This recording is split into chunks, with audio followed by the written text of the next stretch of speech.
আরে চাউলের ভিতরে স্বর্ণের মুদ্রা, যেভাবে হোক চাউল আমার নিতেই হবে।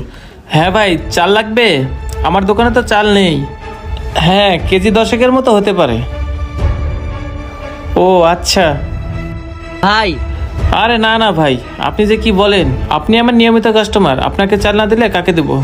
হ্যাঁ হ্যাঁ, আপনি চাল না চিন্তা করুন না, চাল আমি পাঠিয়ে দেবো, সমস্যা নেই। আচ্ছা আচ্ছা। হ্যাঁ ভাই, কিছু বলবেন? ভাই চাউল কত করে কেজি? চাউল সবগুলো আমি নিতে চাই। আচ্ছা ভাই, তাহলে রাখেন। না ভাই, এই চালগুলো বিক্রি হয়ে গেছে, এই চালগুলো আমি আপনাকে দিতে পারবো না। হাই হাই, স্বর্ণের মুদ্রা তো হাতছাড়া হয়ে যাবে। যে করি হোক স্বর্ণের মুদ্রাগুলো আমার চাই। ভাই আমার বাসায় না চাউল নেই, আর আমার বাসার পাশে যেসব দোকান আছে সবগুলোই বন্ধ। আর এখন যদি আমি চাউল না নিয়ে যাই, আমার বউ পোলাবার না খাই থাকবো। ভাই আমি বুঝছি আপনার কথা, কিন্তু এই চালগুলো আমার আগেই বিক্রি হয়ে গেছে, কিছু করার নেই।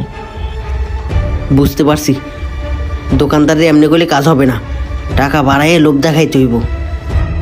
আচ্ছা ভাই, প্রতি কেজি চাউলের দাম 200 টাকা করে রাখেন, তারপরও সবগুলো চাউল আমাকেই দেন। 80 টাকার চাল 200 টাকা? আমার মনে হয় আর একটু মনে করলে এই চালের দাম আরও বাড়বে। ভাই এত ভাবনা চিন্তা করার কি আছে, আমার এই চাউলগুলা দিয়ে দেন। আঙ্কেল, আমাকে 2 কেজি চাউল দেন। এই সর, তুই অন্য দোকান থেকে চাউল নে, এই চাউল তো আমারই হইব না। আরে ভাই, আপনারা ঝামেলা করেন না তো। ওই বাচ্চাটা কেন, এই চালগুলো আপনিও পাবেন না। আমার এক বড় ভাই ফোন দিছে, চালগুলো আমি ওনাকেই দিব।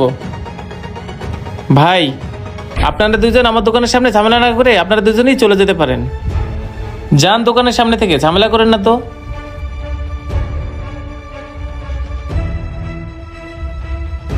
দোকানদারের মনে হয় 200 টাকায় হইব না, আরো লোভ দেখাইতে হইব। ভাই উনি যত সম্মানী ব্যক্তি হোক না